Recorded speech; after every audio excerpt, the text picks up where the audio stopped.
Joining us now is first-year Brentwood boys basketball coach Troy Crane. And it feels a little odd saying first year because, Troy, you've been around forever. You've just not necessarily been in the So you just called me big old, chair. right, Maurice? Well, hey, I can't call anybody old, so don't worry about that. But I mean, it's not like it's not like this is your first rodeo necessarily. But welcome to the show. We really appreciate you taking some time with us. Hey, appreciate you having us. Absolutely. I was talking to Charles Pulliam out at the state wrestling duels on Saturday, Troy. Who's going to win your district? And I know your answer is Brentwood, but I mean, it feels like everybody is so good and everybody's kind of beating up on everybody on any given night, and it's got to be kind of tough to have a feel for who's going to emerge from this thing. It does. There's only three games left in the regular season, and still that's not going to be answered anytime soon. And it just speaks to the volume of the parity in our league. You know, everybody's got good players.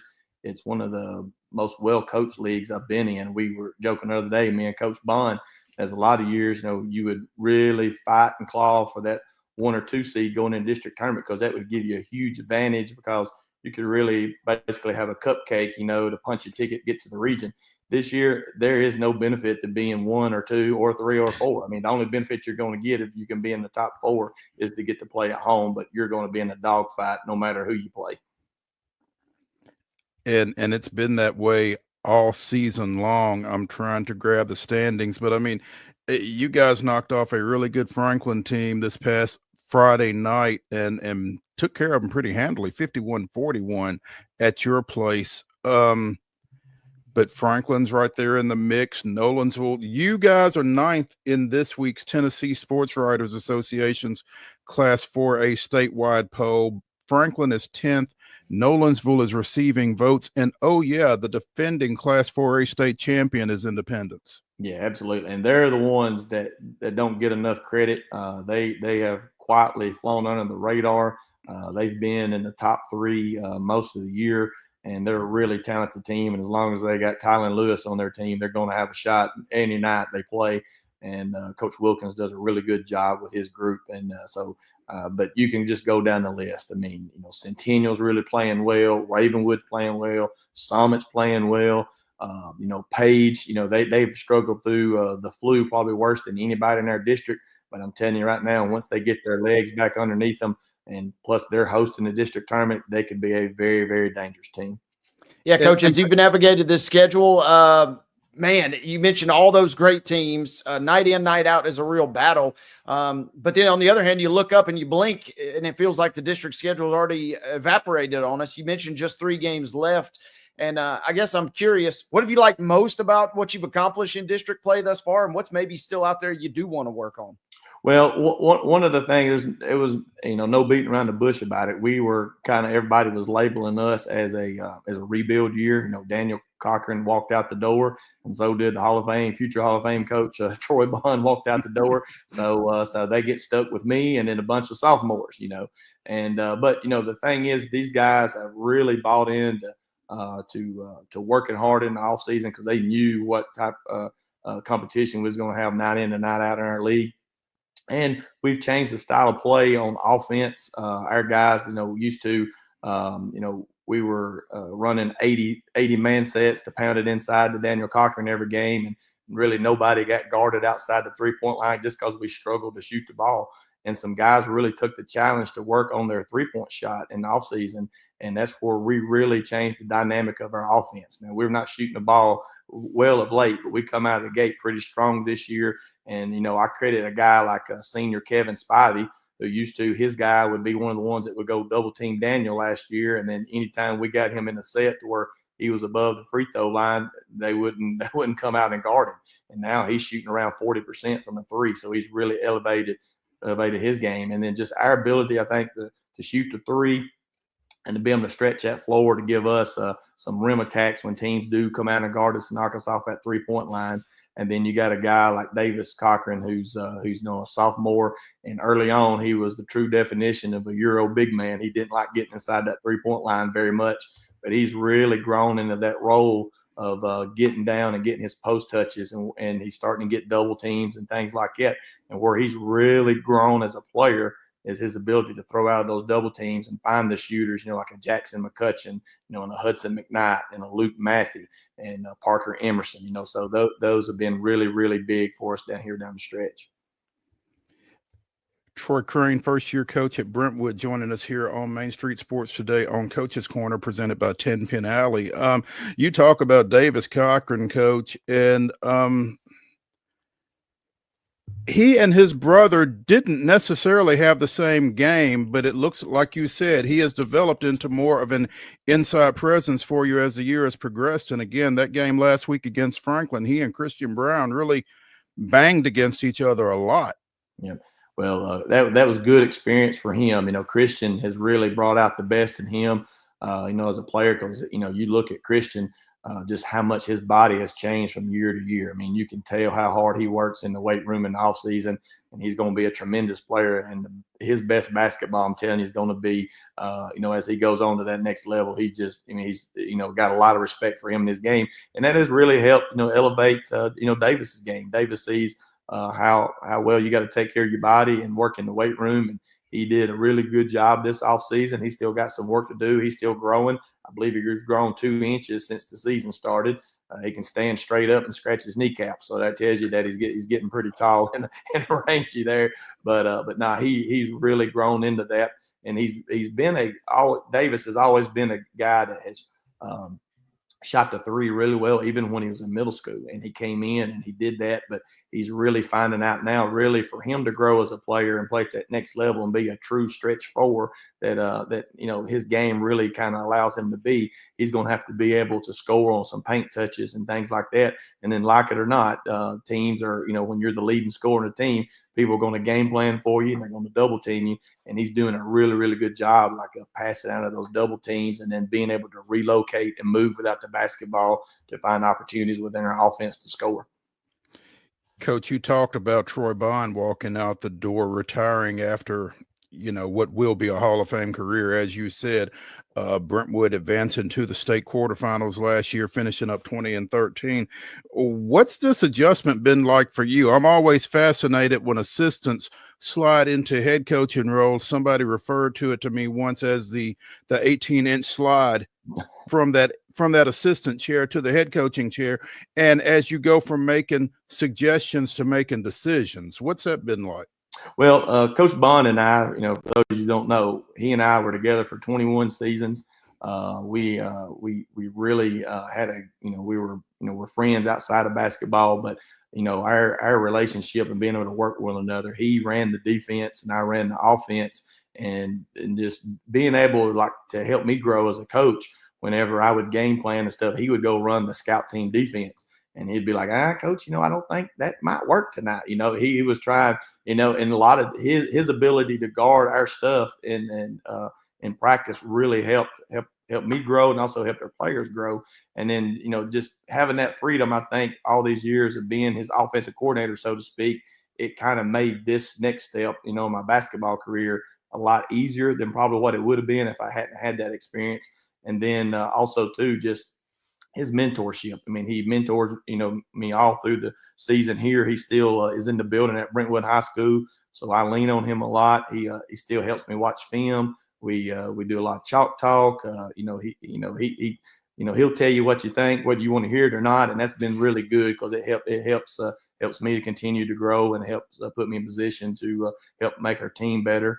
So that's been a really, really big asset to have. Coach, as you kind of navigate the remaining few games and then obviously get into tournament, I love talking to the basketball coaches in particular because we talk about the non-conference schedule and how it's kind of prepared everybody for maybe a postseason run. I don't necessarily know that you guys even have to worry about that in a sense because it feels like getting through this district enough is going to give you guys enough seasoning to maybe see almost anything you're ready for in the postseason, it feels like. Yeah, our district does well enough about getting you prepared for postseason. So that is true. But, the thing that concerns me the most, is we're undefeated at home in the district, knock on wood. But we going into that Page game, we were 1-3 on the road. So we have not played well on the road. A lot of that has to do with the environment, that our guys have played in. Our first road game of the year was at Centennial, and it's kind of that lull where you're just coming out of football season and people ain't quite in the basketball mode yet. So really the crowd at Centennial was probably a good 50-50. It wasn't that big of an advantage, at that night. But when you started going to Franklin and then you go to Ravenwood, I mean, you couldn't hear yourself thinking there. And it's and our guys on the road, we've really struggled with the live ball turnovers. And when I say live ball turnovers, I mean once we're really the defense is not really forcing them, we're just like we're making bad decisions, throwing the ball out of bounds, or trying to lob the ball into Davis and it hits a cheerleader in the head. Those type deals. Just from the tension.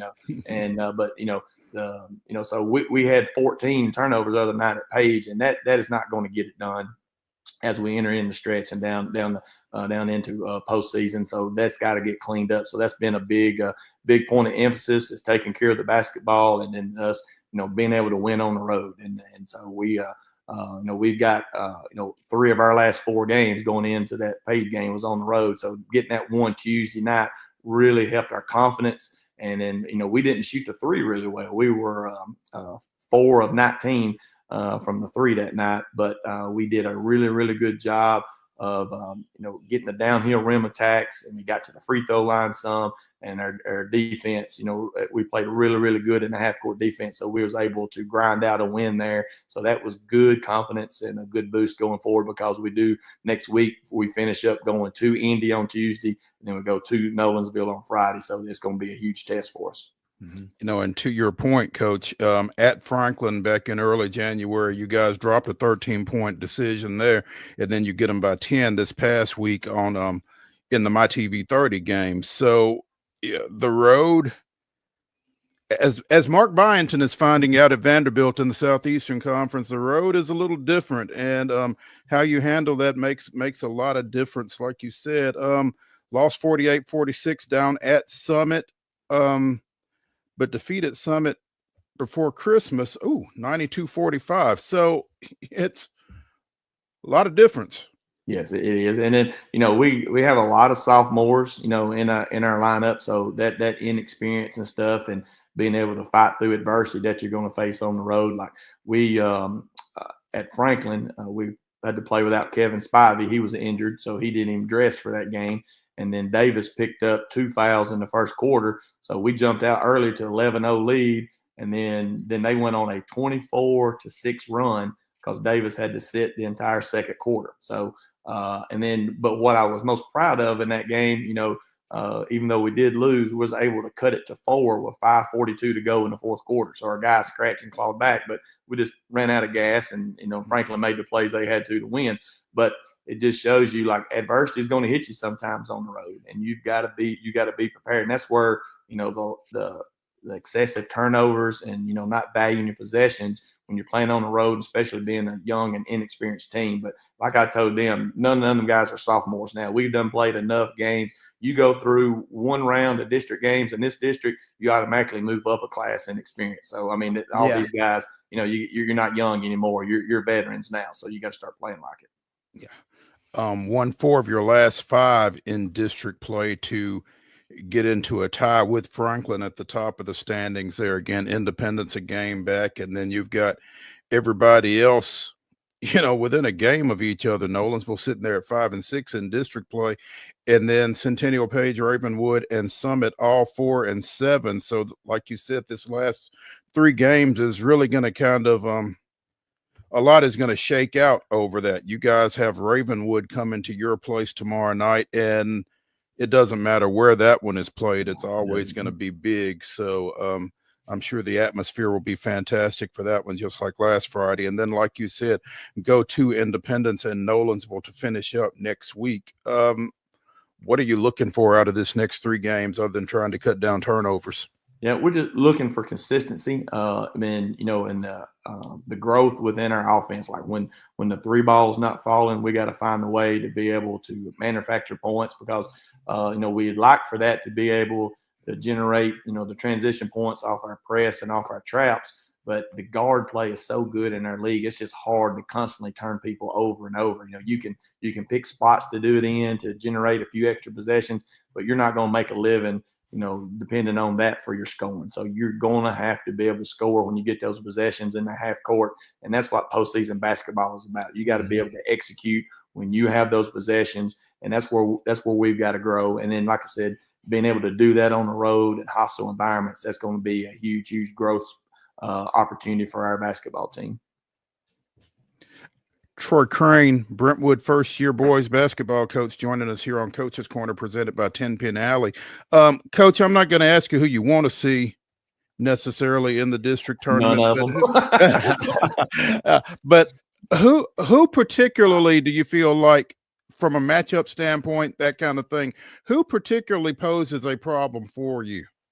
Well, I think anybody that has tall guards. I mean, and I tell you, one of the most scariest groups that runs out there at you is really the Page guys, because all those guys are so long and they're athletic. And, we've got a couple of guys on our in our rotation that's got to have parental consent to ride all the rides at Six Flags. So when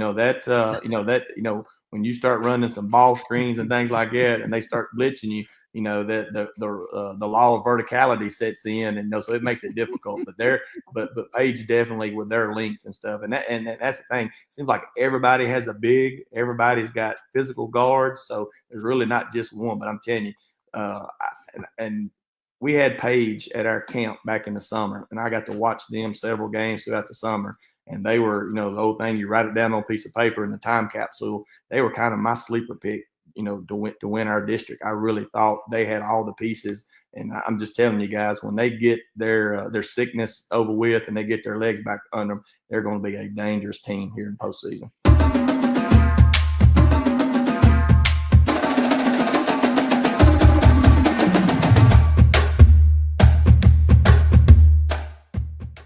Whether you're an athlete or a weekend warrior, when it comes to your performance, don't settle for anything less than excellence. We're proud to announce that Mid-Tennessee Bone and Joint Clinic is now Tennessee Orthopedic Alliance of Columbia, where we are redefining sports medicine and orthopedics. Tennessee Orthopedic Alliance's team of expert sports medicine physicians understands the unique demands of your body. TOA Columbia specializes in personalized orthopedic care, offering state-of-the-art treatments for everything from sports injuries to joint replacements. Learn more at toacolumbia.com. Step into the Lionel retail store at Opry Mills, Nashville, and you'll be captivated by all the magic of the 123-year history of Lionel trains. Whether you're already a train enthusiast or just getting started, Lionel will energize your love for trains. NASCAR fan? Come check out your local Lionel station to learn all there is to know about model trains and die-cast NASCAR collectibles. Visit nashville.lionel.com or call 615-455-9399. Custom Stone Handler supplies over 600 distributors and suppliers with quality stone products. Along with River Stone, we produce and distribute over 100 building, landscape, and other bulk products. Our goal is to provide quality products, service, and partnerships to ensure our customers' success. We firmly believe that the measure of any person or company is how they treat other people and customers. Give them a call at 931-490-4990 or visit CustomStonehandlers.com.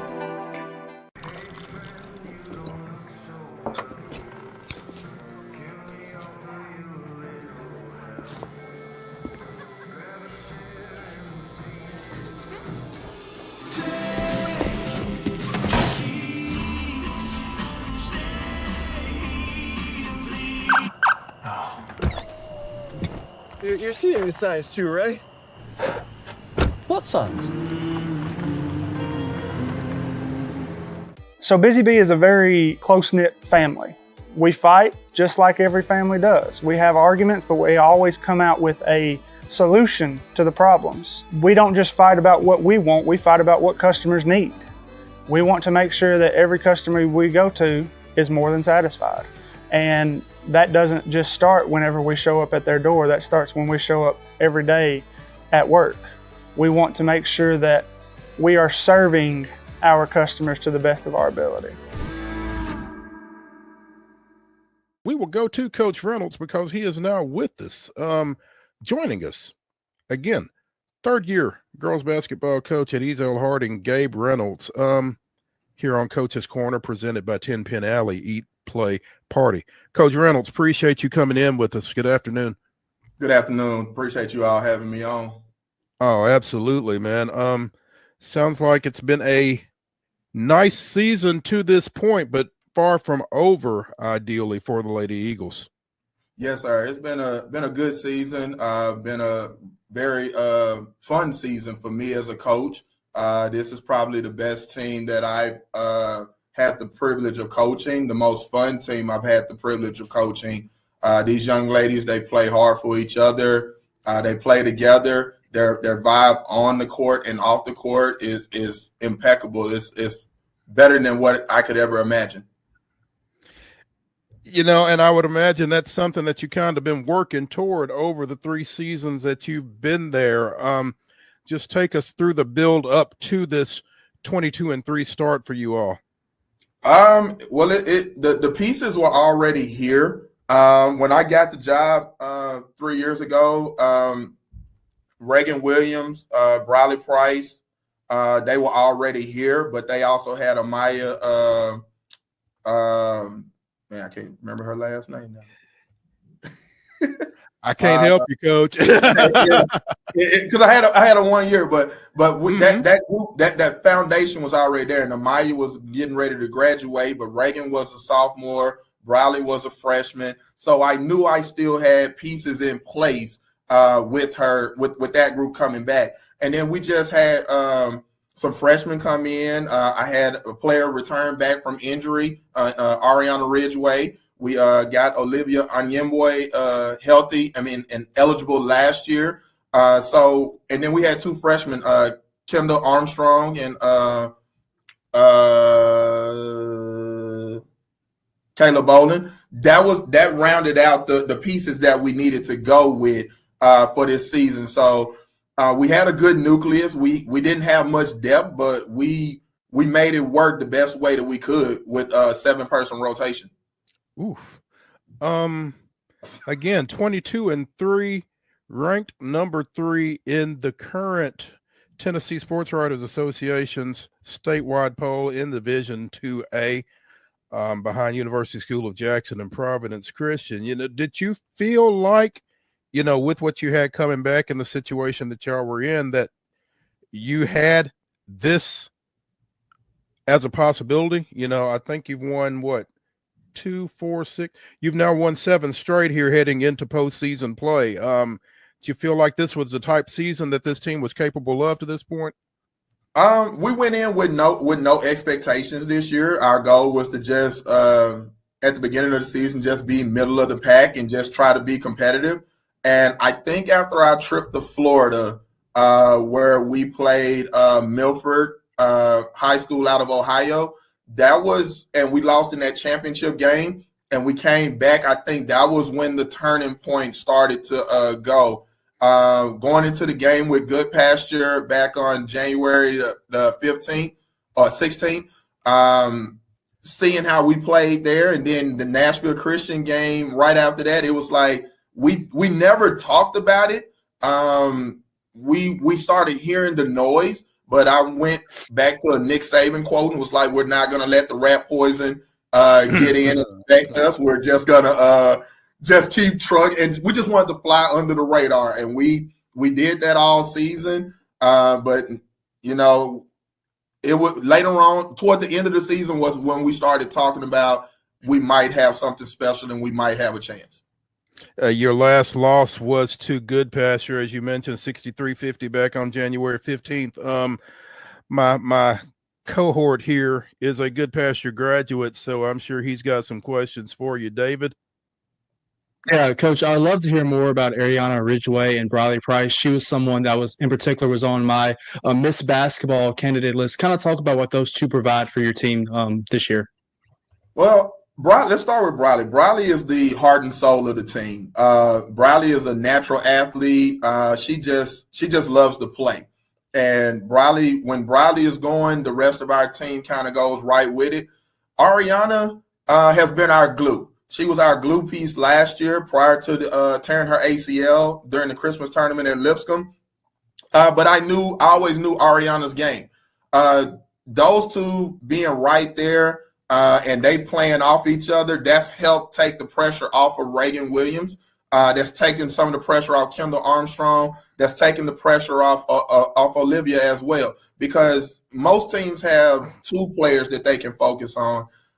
We have on any given night, it could be any team with anybody with us.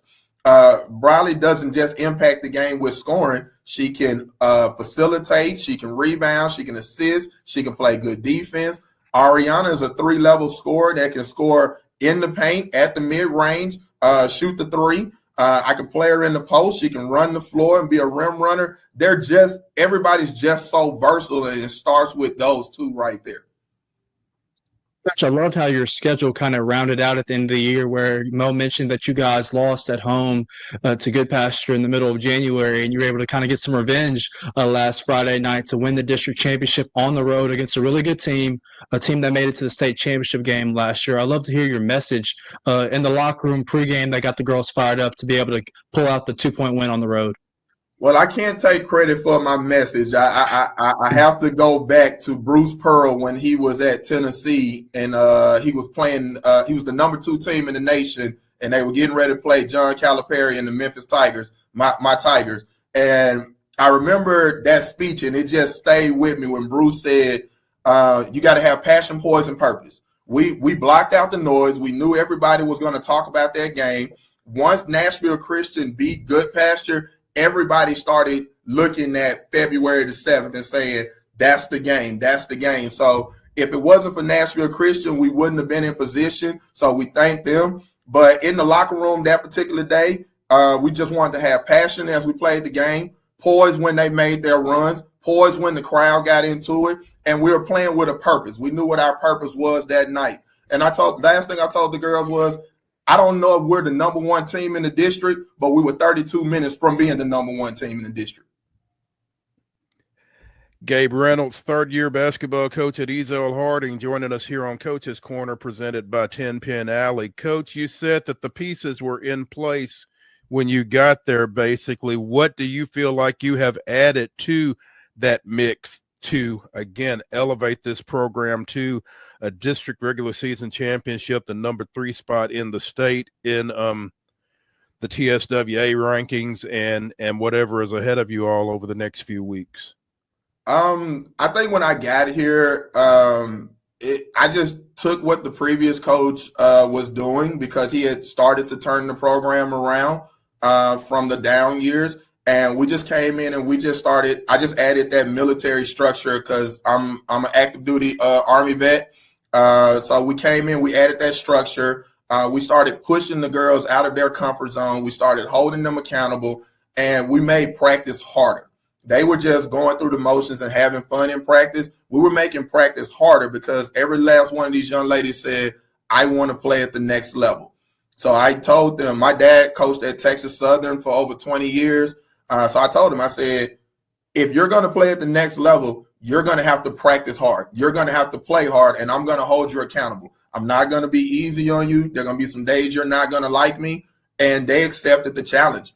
So coming into year 3 after going to the first round of the state tournament last year, like I said, we were just riding. We were flying under the radar, and they kept holding each other accountable. This team became player-led more than coach-led. And it started with Reagan Williams being the senior captain, and Ariana Ridgway, and also Briley Price. They were holding everyone accountable. If someone messed up, it wasn't me that was getting on them. They were getting on their teammates. They were holding them accountable in games. What do you see out there for this team as you guys get ready for, postseason play? You open up tomorrow night your district tournament semifinal matchup against Donaldson Christian. What are the steps that it takes for you guys to get to Cookeville in this case? We just have to keep being us. We have to not change what we're doing, keep our identity. We're not going to be someone that we're not. We're going to be who we've been all season. That's a grit and grind team. Like I said, we only have a 7-person rotation. So We can play fast. We can slow it down. We can play zone. We can play man. We're big on defense. Our calling card is defense. And if our defense is on point, then that's going to take care of everything else. We're going to go in, and we're not getting the big head. We're not too high. We're not too low. We're very humble. That's one of our mottos this year is humble but hungry. But we're playing together and we're balling on Bell Road. And if we do those three things right there, we feel that we have a good a shot as anybody else to get to Cookeville and get to the Final Four. You know, when you say you hang your hat on defense, I'm looking up and down your scores, and you've only given up 50 points 3 times, and it was all 3 of those games were in November. And so when you are holding folks to less than 50, you're always going to have a chance, I would imagine. Yes. The calling card is defense. We set a goal. My staff, they set a goal. It's like, hey, we have to score a certain number of points this game so that we can give ourselves a chance. But even if you go back into our 3 losses, if you go back to the Rockvale game, we were up 41-28 in the fourth quarter. We just couldn't score after that, and Rockvale went on a 19-0 run. When we lost to Milford in the championship game down in Florida, we were right there, but they had more depth. They ran 12 girls out, and we had 6 because Reagan got hurt that game. And then in the Good Pasture game, we were down 22 at halftime, and third quarter we switched the defense, made one change in the lineup, and we cut that 24-point lead down to 4 and gave ourselves a chance. We just ran out of gas at the end. Is that a concern for you, Coach, running out of gas again with such a thin bench? I mean, that clearly there's nothing you can do about it, but I mean, how do you manage that? It will be a concern, but it's not. It's something we've dealt with all season. We play by committee. Even the ones that are at the end of the bench, they know that when their number is called, they need to be ready. Like I said, we don't just focus on our first 5 in practice and our key subs. We practice everyone. Again, going back to that military discipline in me, everybody has to be ready for the next person up. So whether it's the starting 5, the first sub, or the last young lady on the bench, or the trainer or the manager, everybody is ready.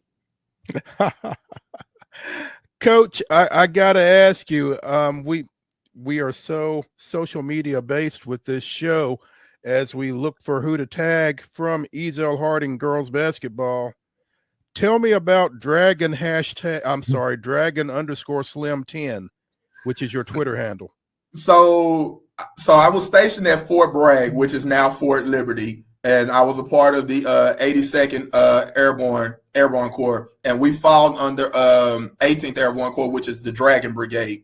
So that was where the Dragon came from, Dragon Brigade. And when I was playing ball in college and in the military, everybody used to call me Slim, and my number was 10. So that's where Dragon Slim 10 came from.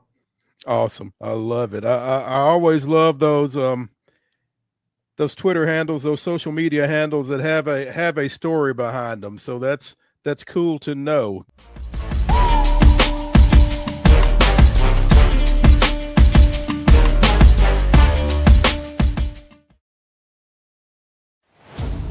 Only in Smashville are opponents welcomed with some good old-fashioned Southern hospitality. We'll give you a hand, cheer you on. You suck! It's all your fault! Hey, we'll even leave a light on.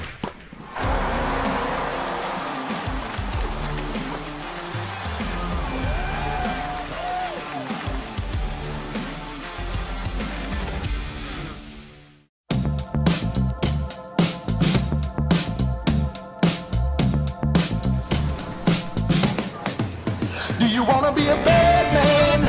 Yes, you do. Do you wanna taste sweet salvation underneath the summer moon? Do you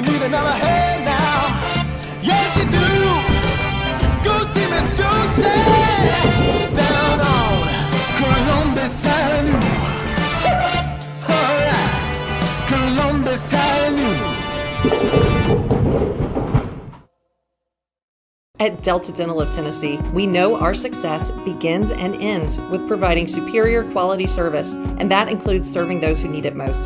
This year, we're celebrating 25 years of giving back to the community we call home. Delta Dental, along with our Smile 180 Foundation, supports Tennessee's dental colleges and oral health education, children's hospitals, free and reduced cost dental clinics, and other like-minded charities. Here's to the next 25 plus years of ensuring healthy smiles.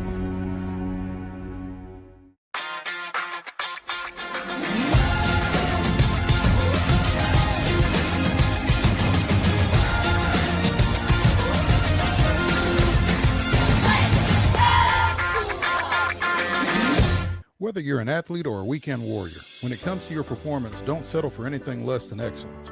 We're proud to announce that Mid-Tennessee Bone and Joint Clinic is now Tennessee Orthopedic Alliance of Columbia, where we are redefining sports medicine and orthopedics. Tennessee Orthopedic Alliance's team of expert sports medicine physicians understands the unique demands of your body. TOA Columbia specializes in personalized orthopedic care, offering state-of-the-art treatments for everything from sports injuries to joint replacements. Learn more at toacolumbia.com.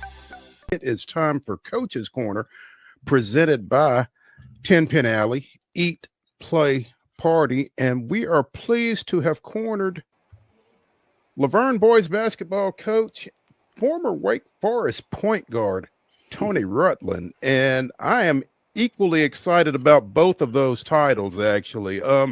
Tony, thanks for taking some time with us, man.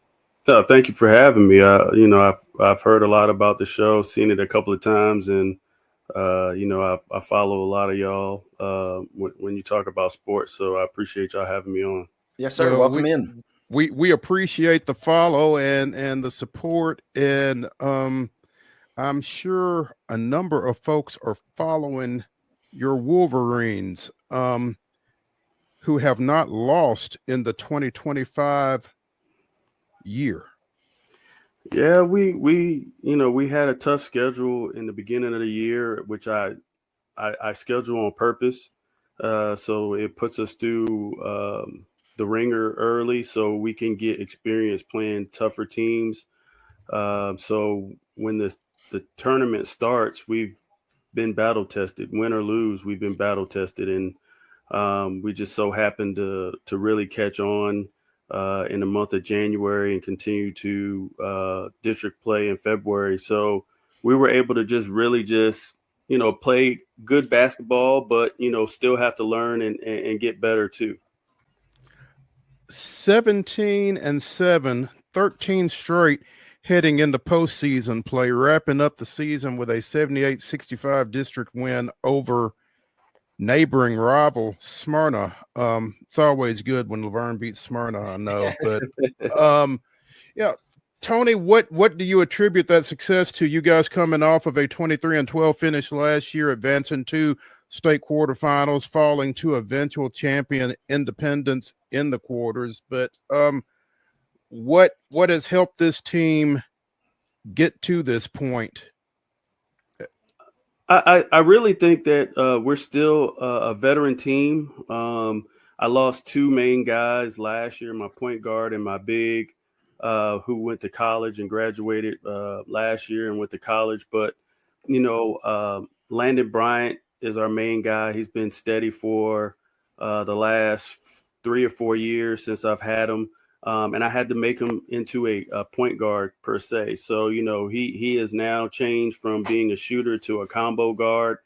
And that change has helped us some, and it's helped him as well, because I just think that him moving over to the point guard gives him a little bit more experience, just in case he does have to go to the D1 level, and he has the capability of doing it. But, just helping him and the way I saw him this summer playing with Mookie Betts, his leadership has helped us a lot.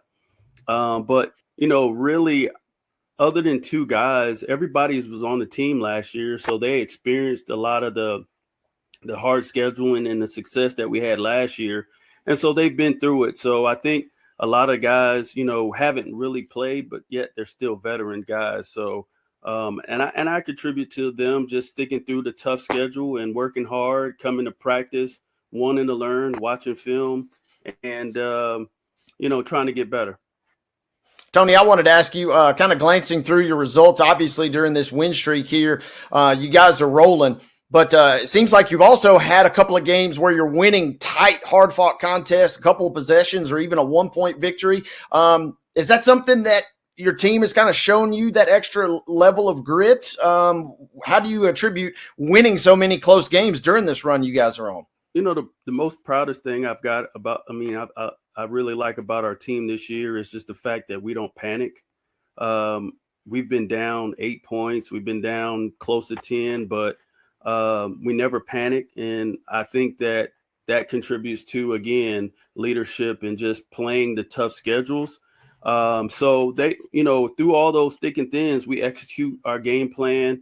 We make sure that we're not trying to come and just win the game in the first minute or 2 or 3 possessions. We just try to chip away and get some stops, and then hopefully, get to the free throw line and execute the offense. But I'm really proud of our defense, and again, Landon Bryan has done a really good job of just running the team. But I do have a glue guy that does everything for us. His name is Cam Samuels, and he is that guy that will get all the rebounds, play the best guy on defense, and do whatever I ask him to do. He's our glue guy, and I think every team that wins championships have one of those guys. You got to have one of those guys. And I'm also curious, during this run and in these close games, where do you guys stack up injury-wise heading into the postseason? Has it been a physical run in the lead-in? And how do you assess your health going into the postseason? Well, fortunately for us, a lot of our health issues were in the beginning of the season. I'm just getting one of my guys back. He's a junior, Tarsky Jones. He was a big he come off of a knee injury and as well as like a hip injury where a piece of bone chipped off in his hip. So he had to let that heal. But other than that, just the little fatigue injuries here and there. But, fortunately for us, we've been doing really good with health and just staying healthy throughout the year. I also try to get the guys to get in the pool a lot. We do have a pool, which, a lot of schools don't, but it's not just about running on the track. I try to do a lot of stuff like that, just doing different conditioning things to help the guys other than just running. And then they get tired of just running around the track in the gym and stuff like that. So we try to do different things. But, again, it helps to stay healthy during this time. Tony Rutland, Laverne boys basketball coach, joining us here on Coach's Corner, presented by 10 Pin Alley. Coach, you talked about Landon becoming more of a point guard for you this time around, and I would think there's no better guy who can get a guy into that point guard mentality than a former point guard. How do you feel like he has taken your tutelage? I thought twice, and I don't know why it didn't come to me earlier, but I had to make that adjustment my senior year. I played with Allen Iverson freshman, sophomore, and junior year. Then he got in trouble, our junior year after we won the state championship. And then going into our senior year, I made that transition to the point guard position, which helped me, land at Wake Forest. And so I was like, hey, I've been there and done that. So let me go ahead and try to take you under my wings. And, he's very similar to how I was, not bulky wise, but I was 169 when I graduated high school, and he's a lot taller than I am, but he's made that adjustment. And for him, the biggest thing is not the basketball IQ. I believe it's just more of he wants to score because that's what he's used to. But I'm trying to change that mentality and say, hey, you can score whenever you want. Just get the other guys involved first, because that's going to open up more scoring for him. And he's getting it. And, his numbers has gone up. We just, I don't know what it is, but, I think just like the Laverne, we don't get the pub that, a lot of schools. I think you all do a great job with a lot of the, schools that are around the area and pubbing a lot of the players, and they get the accolades and stuff like that. We just don't have that as much as, we should. And I think that if we was a football team and we had this 13-game win streak, I think, everybody would talk about it. But, it's basketball and it's tough, and you have a lot of different teams that's around. And so I think he's getting overshadowed a lot, but his numbers are great. Like we played Franklin twice, lost once, and we won one, and he had a great, game against them. So, it's a team effort. And again, I think he's doing a wonderful job making that transition. You kind of buried the lead there a little bit, taking over for Allen Iverson your senior season, but just because we could have an entire show on that, because I'm a huge Iverson fan, but tell people that don't know just how much of the truth Bubba Chuck was on the football field. Listen, he was probably one of the best football players I seen in high school, and that was, he played all positions, whether it was quarterback, receiver, defense, safety, kickoff, punt return. And just like basketball, he could take over a football game with just one possession. I've seen it where we'd be down maybe, 2 scores, and we'll get a stop, punt return. He goes for a punt, he take it all the way to the end zone on a punt return. Then turn around, get an interception, and then now we're up. So I've seen it happen. But before Michael Vicks and before all those guys, it was Allen Iverson doing those things. And when Lou Holtz says Allen Iverson will be the first player to ever play basketball and football, that says a lot, because at Florida State, we had Charlie Ward, but for Lou Holtz to say that Allen Iverson could play both football and basketball at Notre Dame, it was big. Wow. That's amazing. Tony Rutland, Laverne basketball coach, joining us here on Main Street Sports today. Coach, again, you guys 23-12 last year, fell in the quarterfinals at the Glass House. How much of a motivation has that been for this team? Once you taste it, you're not satisfied until you get back and kind of finish the deal, I don't think. Yeah, we talked about it last year. It's crazy because we're in the quarterfinals and we're shooting 70% from the field, and we're down 12, and at half. And so, I think it was one of the highest scoring, state quarterfinal, semifinal games. But we're shooting 70%, and it was all about details. And when you go back and look back, in the second quarter, we allowed 2 guys to hit 5 threes. We take those away, and we could be up 10. So we're down. You take 5 threes away, and we're down 12. You take those away, we're up. And that was the motivation for us, is just the details. Pay attention to details. We said they were shooters. We take away some things, and then the outcome could be different. You never know.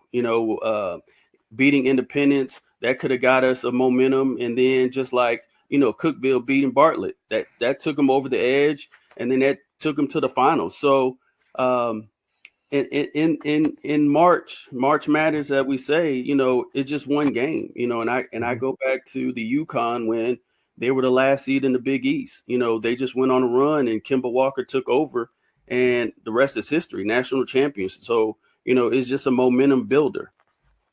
You've seen it from that standpoint. I'm amazed because I didn't put, like I said in the tweet, in the text, I didn't put you in that era with Childress and Duncan and all those guys from the Tennessee area that Dave Odom recruited over there in the mid-90s. Joseph Aminette from Pickett County, Nicky Arenzi from Martin Luther King, Robert O'Kelly, like you mentioned, from Memphis.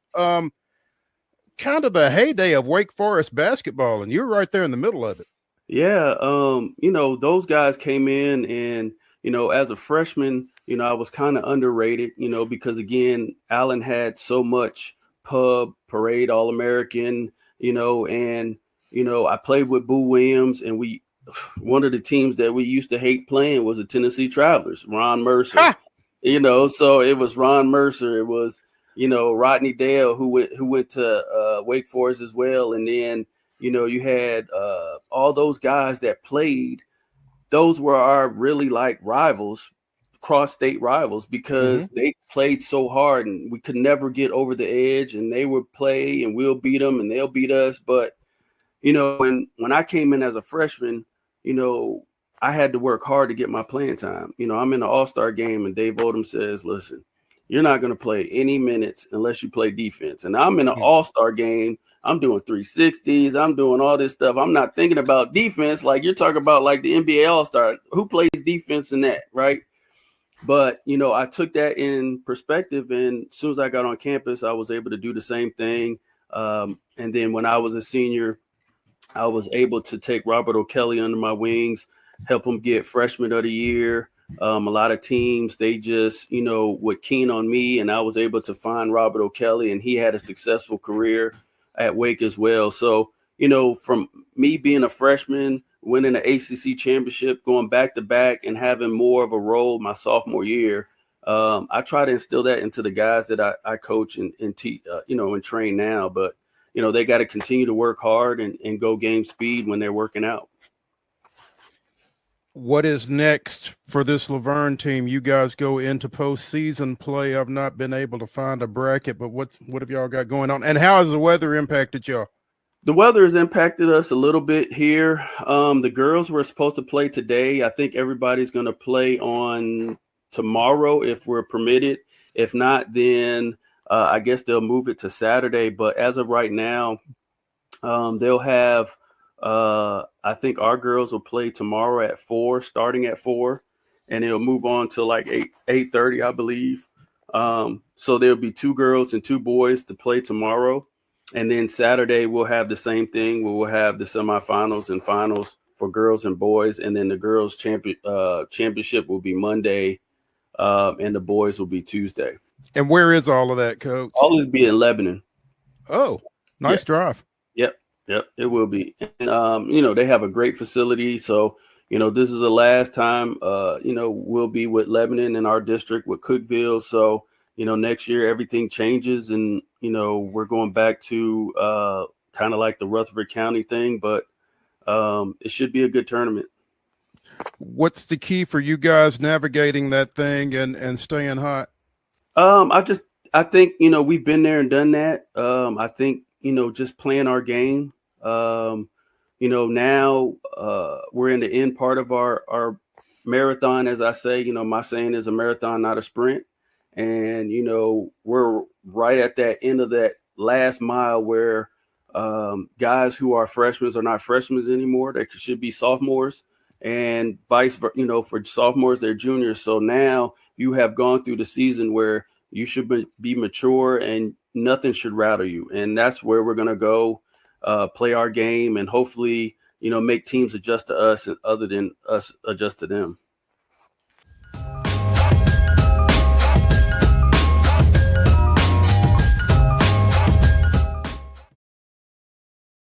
Hi, I'm Riley, a certified physician associate here at Premier Foot and Ankle Centers of Tennessee. We have a couple locations, Murfreesboro, McMinnville, as well as Franklin. We treat people of all ages. We're excited to get you back on your feet and hope we can help you today. Call us today to schedule an appointment. We look forward to seeing you. Because here at Premier Foot and Ankle, we believe that the journey begins with happy feet.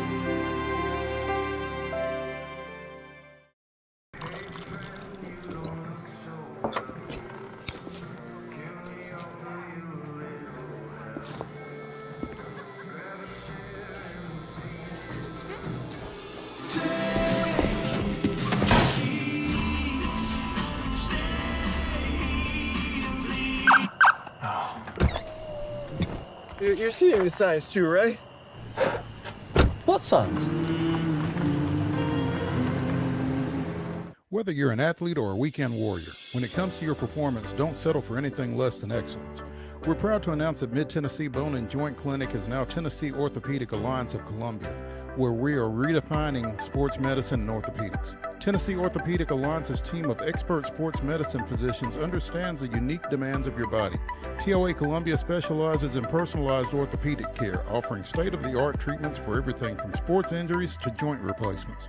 Learn more at toacolumbia.com.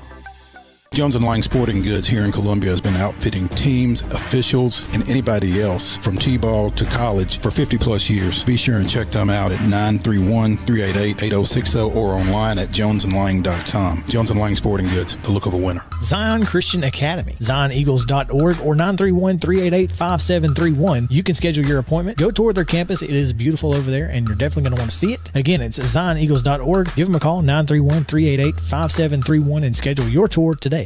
Piggly Wiggly, located in Neely's Mill Shopping Center, is Columbia's locally owned and operated Cost Plus 10 grocery store dedicated to serving the community with low prices and smiling faces.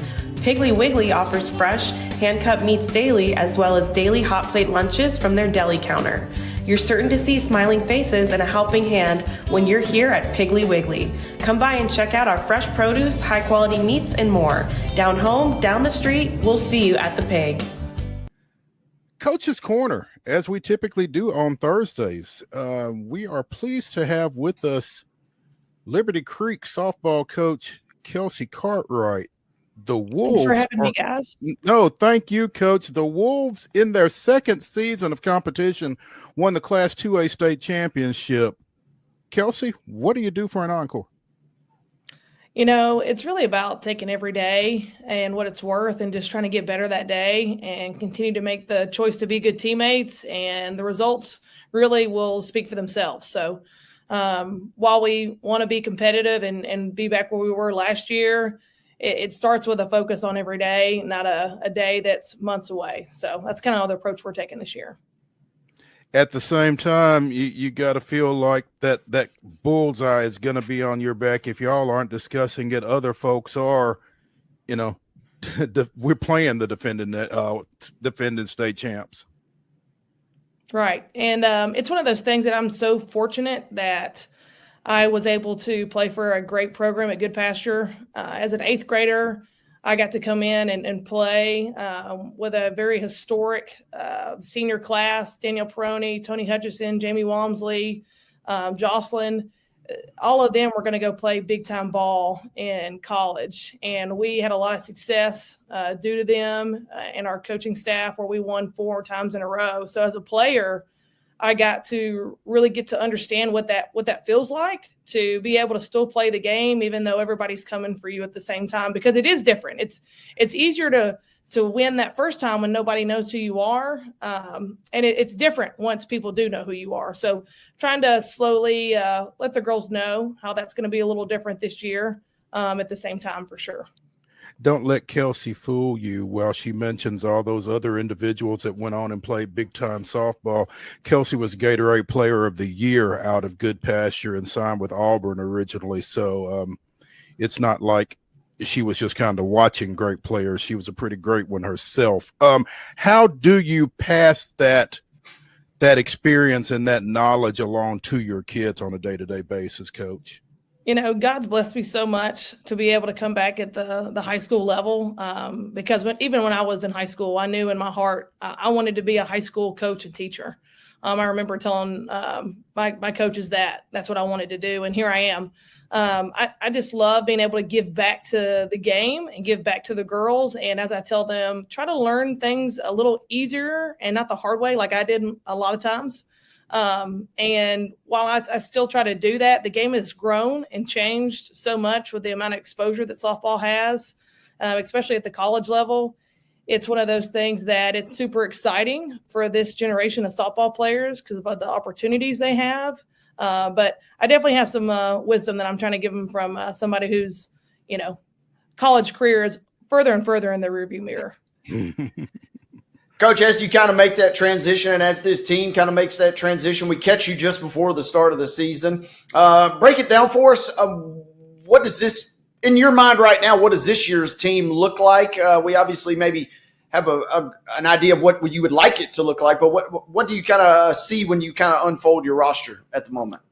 So I'm super fortunate. I only graduated one player last year, so we have a lot of returners back. And I was very privileged that Dr. Holt allowed me to begin the program here at Liberty Creek. But starting a program is way different than year 3. Now the girls know my expectations. They know each other. So we have some good momentum on what our expectations are organically versus me every day trying to teach them that. So I'm really fortunate a lot of that little stuff's taking care of itself. But our words this year as a team is to be selfless teammates and do whatever it takes to get the job done and to be fearless competitors. So every day at practice or at games, we're highlighting those two aspects of our culture and our team. And we're really just trying to dive into that. And we feel like if we're able to do that, then, like I said, results are going to take care of themselves. I would imagine, too, like you said, the momentum of last year kind of has those natural built-in expectations.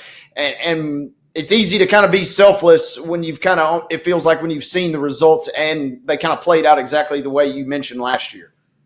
Right. But – what I will say, we definitely had some times where we got a good taste of humble pie last year. We played a very tough schedule, especially out of state. We played some of the top teams in Alabama and some of the top teams in Kentucky. And it's one of those moments where we were looking for that to see how they would rebound and grow, because that's how you get better. And it paid off. We're still looking for those opportunities this year. And inevitably, you learn more from the losses than you do the wins. So we're not scared of trying to maintain perfection. What we're trying to do is learn with every mistake and not be beat the same way twice. Kelsey Cartwright, softball coach at Liberty Creek, joining us here on Coach's Corner. Coach, when you – as you said, you're establishing a program. This is y'all's third year that you're getting ready to go into next week. To have the success that you've had so early and putting yourself on that radar, on that level, and while you're not chasing the success necessarily as much as the process, what does that mean to a program in its early days to be in that position so quickly, do you think? It's definitely a privilege. All the glory goes to God and everything that I've been blessed with, and I've been blessed to be here. But it's one of those things that I'm not going to be here forever. And I want to try to build a foundation that, my players' kids can come back to and be proud to be a part of that. And also, too, I want us to be known by not just how we are on the field, but how we are off the field. So character is really big for us. And we talk about that softball is something we do. It's not who we are. And we really try to invest in both sides of that. So it's been a very challenging part of my coaching career to start a program and be intentional with those things, because they just don't happen on their own. So we're trying to continuously put effort in the right places and know that the rest of it will take care of itself. Still the career home run leader at Goodpasture with 44. Kelsey, who's your big stick that you are that's out in front for you guys offensively as you head into the season? I'm really fortunate. We don't have any gaping holes in our lineup, which I think makes us a little different than a traditional high school lineup. We're all tough outs. Our top power producers from last year would be our 3-hole Kinsley Gregory and our 4-hole Maddie Floyd.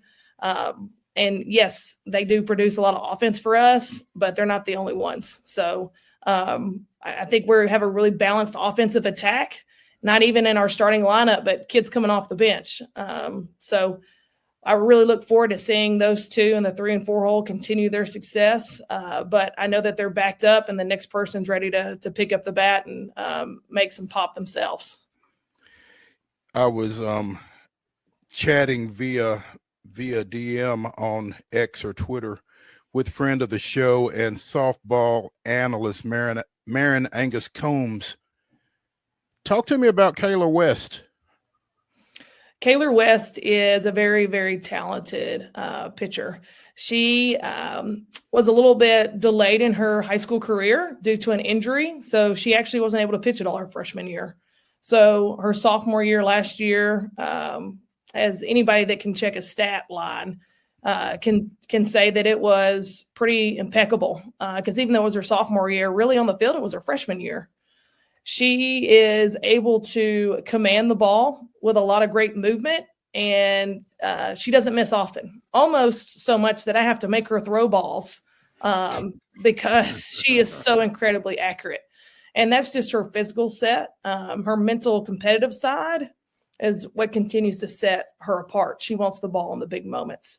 So I would argue that Kayla is one of the best pitchers in the state by far. And I also want to brag on the rest of our pitching staff because I have so many other pitchers. We don't have to burn out anybody throughout the season, which allows us, when it comes down to the end, to really ride somebody who's fresh and not on fumes. So the pitching staff has been able to support each other really well as too. Who are some of those other arms for you, Coach? Well, from last year returning, we have Tulip Heinrich, who's a junior, Presley Brenniger, who's a junior, Avery Sweet, who's a junior. This year we have 2 new arms to add to that arsenal. We have Kinsley Belcher, who will be a sophomore, and Kaylee Jones, who will be a freshman. So we're really able to operate like a college pitching staff, if I'm being honest, and not the traditional high school staff of just trying to hope you have one good arm and hope that they last. So how do you get time for all of those talented arms in the circle, Coach? So we're really intentional that we're not a one-way a type of attack when it comes to pitching. We like to throw multiple pitchers at people to see who's the best matchup. So we're really fortunate in that, and that we'll throw 2 different people against the same team, and we'll say, hey, who had more success here? Or if somebody's off that day, because none of us are perfect, it's okay. Somebody else can come stand in get in that circle and help you with that. Coach, 30-plus wins last year, yeah, and kind of while we're talking about it, a lot of goose eggs tossed up. Was that a function of that cumulative staff that you're kind of talking about, or was that one player in particular kind of getting it done? No. Last year, most of our innings were split by Tulip Heinrich and Kayla West in our varsity matches. But then again, come state tournament time, our game to get into state, we had to get beat twice. We lost that first game, but we had Avery Sweet come in, and she absolutely shut down Westview. They didn't score any more runs. So it really just is one of those things that anybody can step up at any moment. But we definitely are relying on our pitching staff, even though we have some bright spots in it. There's no doubt. Yeah, you kind of touched on it too there. What was it like kind of battling through not just Westview, but also obviously saw Westmoreland several times, playing the same team multiple times and trying to attack them a different way, and ultimately, obviously, coming out on the better end of that more often than not? Yes, and like I said, that's one of the huge benefits of having a large pitching staff like we do. In regular season, they saw Kayla West one time, they saw Tulip one time. And then we kind of got to take that into the district tournament on, okay, who's a better matchup here? And as far as Westview goes, we were in a position where we had to get beat twice. So, and they only had one pitcher that threw for them, and she's a phenomenal athlete. But that would have been her 3rd game in 24 hours. So we were able to have a little bit more of a strategy on who we wanted to throw that first game. And thankfully, as you can tell, it paid off. Coach, what kind of comfort is that, because you've been around softball long enough to know that, every time you open that bullpen door, you don't know what's coming. It sounds like you do. And that's got to be a great benefit to you. It is. It is really nice. And it's great for the girls too. Softball is a very grueling season, fast and furious, a lot of games really quickly. And, not all of us are going to be in our A game every day. So that's different between, softball and baseball, where you are limited on how much you can throw a week. Softball, there's no limit. So it's really great for our pitching staff to learn that it's not all on their shoulders, but when they get the ball, to go all out and know that your teammate has your back if you need them. Who do y'all start off with this week? So our home opener is going to be at home versus Wilson Central, and then we go to Harpeth, and then we go to Gulf Shores tournament the very next week. That'll be fun. Hopefully you'll get some good weather while you're down there and be able to enjoy. So y'all are on spring break already? Not yet. So this week we're doing our scrimmages. And then, like I said, next week's our opening week, and then our spring break is earlier as well. Okay. So, we'll be hitting it soon. And also, too, with the basketball season extending later, I've got 3 currently on the basketball team, Kaylor West being one of them, that are playing for the region champion or first round of region. So, we've been preparing, and thanks to that staff and other players, we're able to continue to prepare for when they come back. So Kaylor's a Western Kentucky commit, right? Correct. Okay. Now, with her being a multi-sport athlete like that, how is she able to, get her work in with both? I mean, will she be ready to throw when basketball season is over with, do you think? I definitely think she'll be ready to throw. She's a committed athlete that works on her own. Same thing with my other basketball players. They get their reps in on their own until it's time for softball season. And once again, we're so blessed that we have a pitching staff. As soon as Kaylor's available, it's not like she's expected to come in and throw every single game. She'll have some time to kind of get her feet up under her, make sure that stamina is ready, and keep her at her prime.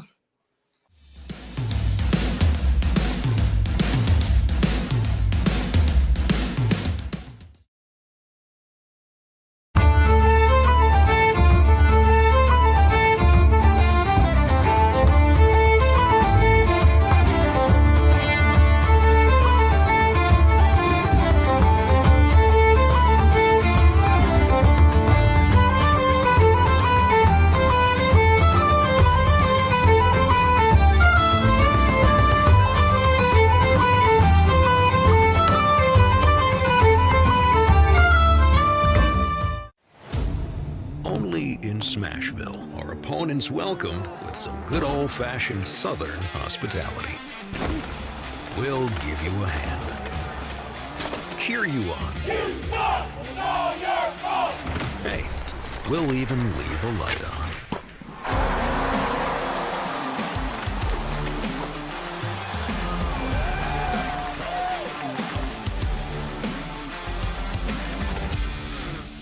And we are coming in hot. Live from the Athletes Unlimited Pro Basketball Media Day here at Municipal Auditorium, and we are joined by Director of Basketball, Megan Perry. Yeah. Perry. I'm sorry. Megan no Perry. No worries. Eventually our Vice short. President of Basketball for Athletes Unlimited Pro Basketball. Well, welcome in. We're glad to have you. We absolutely are glad to have you as we get things started off here on a Monday afternoon. Again, we are here for AU Unlimited Pro Basketball Media Day. They start their season Wednesday night here at Municipal Auditorium. Professional women's basketball here in Nashville. Really excited about it and really excited to have Megan Perry on with us. Just take us through this. One, how did you guys wind up in Nashville? You were in Vegas last year, is that right? Sure. Let me kind of give you a quick overview of it. So Athletes Unlimited Pro Basketball, we're going into our 4th season. And our first season was actually played in Las Vegas. First season. And then the past 2 seasons were played in Dallas. And we are bringing AU Pro Basketball. We call it AU for short, but AU Pro Basketball here to Nashville for season 4. We're really excited about the move to Nashville. Now, AU is, you have to say AU basketball because there's also AU softball. There's AU volleyball. Yes. And what else? Yes. So we have, I'll share as the Athletes Unlimited itself. We are the largest network of professional women's sports leagues here domestically within the United States. So we have the largest footprint of professional female athletes. So we operate basketball, softball, and volleyball. But I oversee basketball for AU Pro Basketball, and I'm really excited to be able to talk about our decision to bring professional women's basketball to Tennessee. Because we really do feel that Tennessee, obviously, it's a hotbed for women's basketball, and it has been for a long time. The talent that we know has come out of Tennessee, the rich history of the collegiate programs across the state, and quite frankly, I think Tennessee has been without professional women's basketball for too long, and so we wanted to take this opportunity to bring, elite professional women's basketball back to a city that has shown for a long time that they are eager and hungry to show up for it. The sales pitch sounds pretty simple with what you just laid out for Tennessee and I guess Nashville, even more hyper. I know it wasn't that simple, though, right? Kind of how did the process come about? And we love the setup here at Municipal Auditorium. When you walk in, this is a historic building, and you guys are adding a new chapter to that history, which I think is really special. Well, we love that you love the setup. I'll say one thing when we think about basketball, and I think about Athletes Unlimited Pro Basketball, and just the makeup of our community, it's diverse. It's eclectic. In Nashville, Music City specifically meets us with that, meets us where we are. It is a blend of sports, music, and culture, like all in one place. And we think Nashville Municipal Auditorium very well represents that for us. And to your point about the process, was it a long process? We started this process over a year ago, and we had numerous site visits. We've been working with members, the city of Nashville, the administration, and they've been nothing but kind and warm and welcoming to us and showing us the wonderful player experience that our players will have while they're on the ground. There's so much that Nashville offers. But I'll also say we took a look at how women's basketball fans have shown up in Nashville. From the Final Four, I believe it was back in 2014. I was a long time ago working for the WNBA front office and was a part of coming here to scout some college talent back in the day. But I remember well just the warmth of the community, and we were searching for a home. And I think that Nashville has shown us that not only do they want to be great partners, but the city of Nashville has been a great host for us to find a home here. Megan Perry, Director of Basketball for Athletes Unlimited, joining us here on Main Street Sports today, presented by the Tennessee Orthopedic Alliance of Columbia. Again, play starts Wednesday, and what's unique about AU is it's really player-driven right down to the teams change each week, and that's really a fascinating situation to me. Players draft, it's player-driven all the way around. Players draft the teams, players basically coach the teams. They have a facilitator for each team. Let me tell you all about the model. I'm happy to share because I think it is really unique. So overall at Athletes Unlimited, we believe that players are savvy business leaders, and that overall there should be more opportunities to collaborate with players because they're the ones doing it. They have some bright ideas, and we should incorporate that into our decision making. So our model is a little bit upside down from the traditional model, where you have owners and GMs and coaches making decisions and telling players what to do. We don't believe that's the way to do business. We actually believe we collaborate with the players along the way. And so we are player-led and driven down to our format. So like you mentioned before, for the way we actually play our game, it's 5-on-5 basketball, but we split 40 players across 4 teams. The top 4 finishers on the AU leaderboard, which is a board that we use to pretty much calculate bonus points throughout the game for teams and individuals, but the individuals are ranked on the leaderboard. The top 4 finishers on our leaderboard each week are named as captains of the team. The captains select their team in our weekly draft, Mondays at 11 a.m. Central Time. So we just finished one up a couple hours ago. We draft our teams for the week, and our captains are in charge of the decision-making for their team. So they're working with our facilitators, that's AU language for coaches. Okay. So they are effectively coaches, but it's different than a traditional coach because they are supporting the decisions of our captains. So our captains are formulating practice strategy. They're making substitution decisions in games. They are the ones calling the timeouts. They are game managing and playing. And so it's a really cool way for them to see the game in a different perspective, learn and grow through that, and be supported by professionals who are first class, right, top of the industry, to be able to lean on and consult in that process. We've got a little bit of the leaderboard. I don't know how much folks can see it. I am curious, is that going to be updated on the fly in real time as well during the games? So if you're a player fan, if you're an Alicia Clark fan, you can say, okay, I know exactly where she sits. You may not even be concerned about the result of the game per se, so much as you want to watch Alicia do her thing. Well, what's really cool is within AU, every moment matters. And so we'll talk about the leaderboard specifically. So the players, all 40 players are ranked on that leaderboard. While they're playing the game, they have the opportunity to earn what we call individual stat points. So you get positive points for positive plays, 3 points, 2 points, assists, whatever that is, right? There's negative points for negative plays, for turnovers and things that impact the game negatively. But you also get team points or bonuses, right? Those team point bonus points, those are for things like team wins, if your team wins the game, but also if your team wins the quarter. So the score could right now be like a 100. Let's say the score is 100 to 80.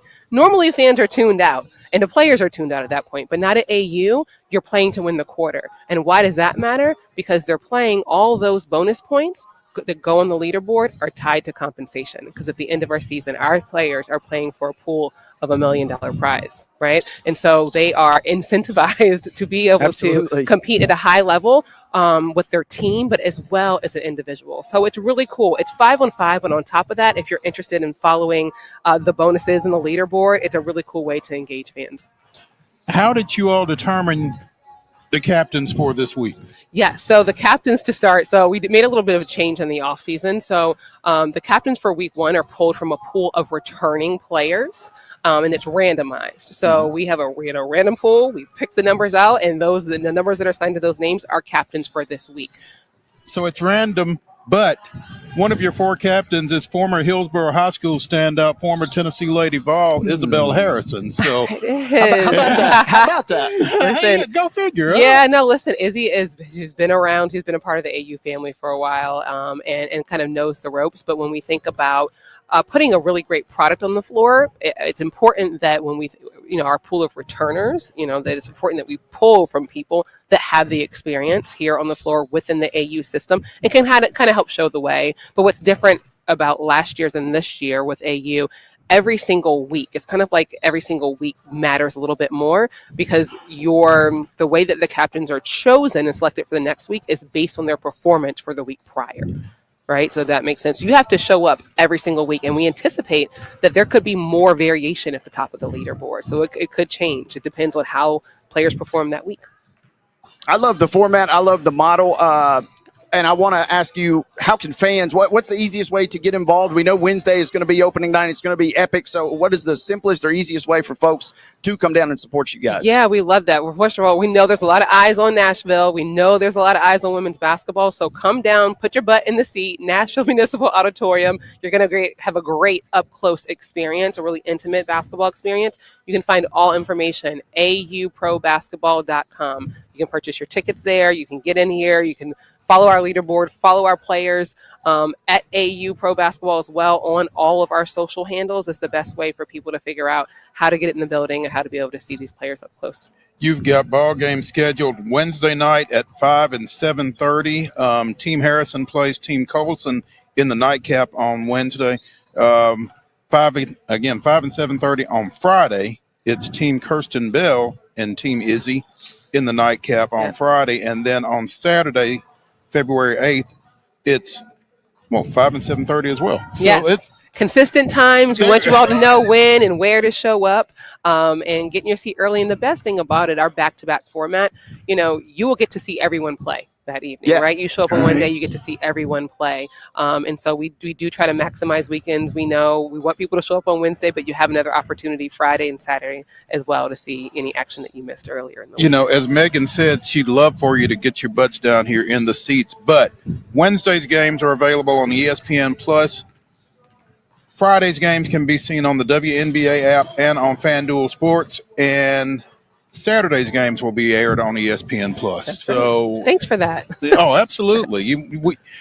We want folks to be able to consume this, even if they can't necessarily get down here. And so, absolutely. Yeah, we have a great broadcast experience. I also want to shout out our broadcast team. Cheryl Swoops, the legendary Cheryl Swoop, is a part of our broadcast team, member of our family. She'll be doing color commentary. Another name you might know includes Ari Chambers on the sideline, a very prominent women's sports voice. So we bring in some of the very best to be able to cover the game and tell the stories of our athletes and what's happening on our sidelines. I got to ask you, Megan, as we kind of sit here a couple days before launching the Nashville experience, anything that you guys for sure have tweaked or changed, or maybe we shouldn't have done this last year? Well, any tinkering, I guess, what have you done, or what are you excited about this to make it kind of unique to Nashville? Sure. I will say, overall, coming into Nashville is the biggest change, right? Like this location, this venue is the biggest thing. In the off season, we spend a lot of time really focused on our player experience. In my conversations with our player executive committee, who I collaborate with, right, for everything, they were really focused on making sure that how we went about choosing our captains, that we had more variation at the top. In the past, the captains had been selected from a cumulative leaderboard score. This year, it's week to week. That's the biggest change. I think our players are really excited about that. Other things that I would say some of our executive staff is really excited about as well is this venue, an amazing venue, an historic venue located in like the downtown area of Nashville. I'm still learning some geography being new here, but that's exciting for us. And I'll say our overall experience, how we continue to amplify and grow our support staff around. Our players mentioned, you'll see right behind us, our player development coaches that are doing group and individual training sessions to be able to get one-on-one action outside of your practice times and your game times is really important to our player core as they're preparing themselves. You know, being here in Nashville is cool, but just offering these ladies the opportunity outside of the WNBA to play professionally for money in the United States has got to be a great accomplishment and a great mission for you all, I would think. Yeah, it absolutely is. I mean, this is something that I think the women's basketball community has been screaming about for years, and it's finally manifested itself. And so, you know, the opportunity, the platform that AU Pro Basketball presents is a significant one. So, you know, the roster spots are in high demand, and we are just really excited to be able to share what this is and have the community come out and support and be able to see athletes that you've known from the college days, and maybe you didn't get visibility into them because you were not in a city with perhaps a WNBA team or didn't know how to find them online when they go overseas. Like, it's so important that if you build it, they will come. Right? And we are building something here, and we know the fans are going to come out and support. One final question I had is, obviously, we're hoping for community support, but while we have these great athletes here and great staff, are you guys also kind of getting outside and getting in the community as well? Because that's such a cool symbiotic process of this. Yeah, I would say, well, Athletes Unlimited, like part of the core values, the foundation of this company, when it was founded, was to use sports to make positive impact in the community. That's a huge part of our DNA.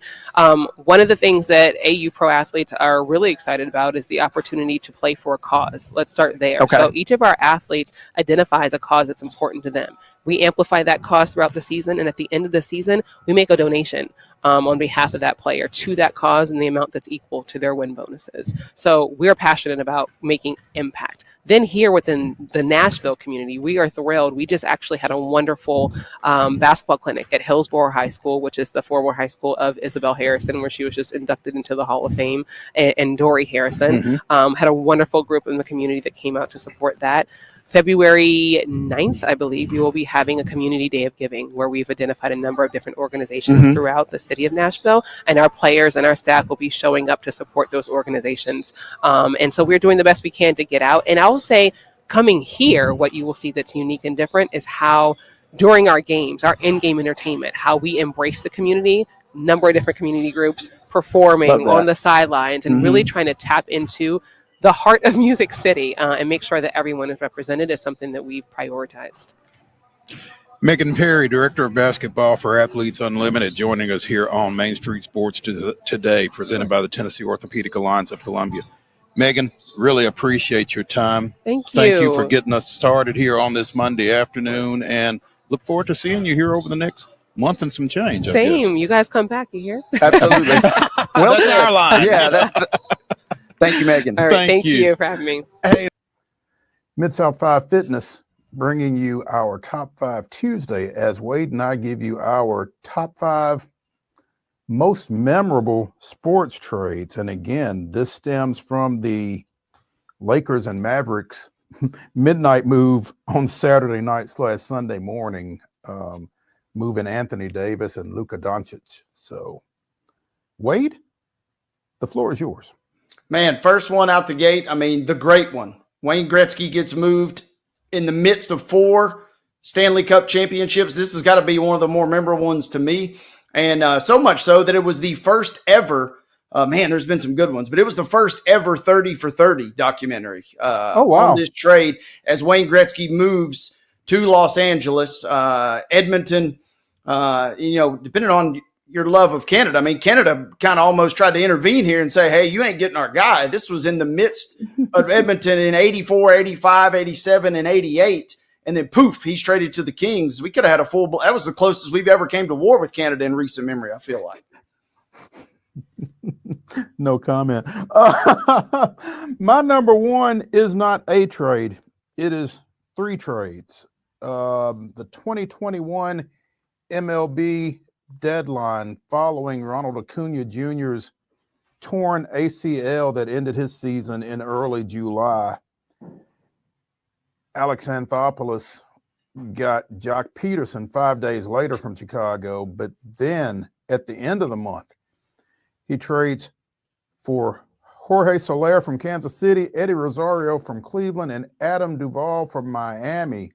And folks are like, what in the world are you doing? Well, we're winning a world championship. So, yeah, that is my number one. 3 trades. Certainly memorable for you, not as much for this Astros fan, but so I understand. I'm sorry, Wade. Hey, don't be sorry. It was your number one. You got to go number one for a reason, partner.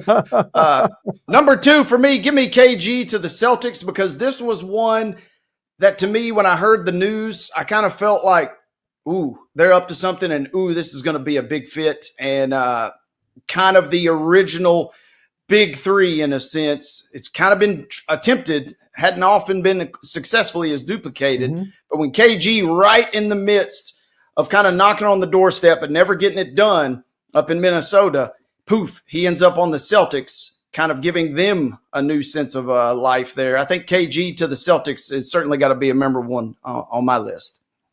My number 2, and I'm going way back for this one, but at the time of the ABA, the American Basketball Association, NBA merger coming into the 76-77 season, Julius Erving was a New York Net, one of 4 teams coming from the ABA into the NBA. Well, the Nets were in some financial straits and traded Erving to Philadelphia. All they did was win a NBA championship that year. And Dr. J became even more of a legend. I mean, he had been a guy that you had heard of if you were keeping up with the ABA, but, you know, the exposure that they got, it was kind of tough. So he gets into the NBA, gets with an established team, wins a world championship, and the rest is history. So Dr. J to Philly is my number 2. That's a good one. And like you said, alters a lot there in the trajectory of a number of different fronts. Number 3 for me, this one's so big, Mo, it's got its own Wikipedia page. And Herschel Walker trade kind of is the benchmark, so much so that, I mean, this is something that pops up on The Simpsons, right? I mean, it's a pop culture phenomenon. It sets things in motion for the Cowboys to kind of kickstart that massive run. Like I said, any trade that's big enough to have its own full-blown Wikipedia page has got to be memorable enough. So that's my number 3. Pretty dang big. My number 3 is, it involves the Lakers, but it's not the one from the weekend. Shaq to Miami, because basically he and Kobe couldn't play nice. So, yeah, that would be my number 3. I mean, that team had a chance to do some real damage, historically speaking, and they couldn't get over each other. So, Shaq to Miami, number 3. The big fella. There's so many. We could have done a full blown list, by the way, of just Lakers trades, just for the record, good and bad. That's one that kind of perhaps went against them in that regard. Up next for me, this one will go down. They didn't necessarily win a title as a result of this, but when the Patriots got Randy Moss for a 4th round draft pick from the Raiders, what the hell are the Raiders thinking? Because everybody seemingly in the rest of the NFL saw this coming. You get one of the all-time greats, if not the best, pairing him up with Brady and just rewriting the record books. Didn't win the title, but they did everything but. Absolutely. My number 4, we've talked about it on this show before, Hall of Famer CeCe Sabathia going from Cleveland to Milwaukee. Look up his stretch run with the Brewers. Number 5, Wade? Number 5, Pau Gasol to the Lakers. I cried when they got rid of Pau Gasol, but I smiled when they ended up getting his brother from the trade, Marc Gasol. There we go. My number 5, Dale Murphy to Philadelphia. I swore I would never root for the Braves again. Obviously, I was wrong. Mid-South 5 Fitness bringing you Top 5 Tuesday. This one is our best or most memorable Super Bowls. Wade, the floor is yours. Man, this one is not the most memorable for me, because I wasn't born, but it is the best. Super Bowl III, man, the Jets are 1-0 in Super Bowls, and they went out and did things the way they were supposed to. You got Broadway Joe, you got the guarantee, the 19-point underdog story versus the Baltimore Colts. What more could you ask for? Broadway Joe kind of getting things started. Unfortunately, haven't been back to one since, but we'll always have 1969, baby.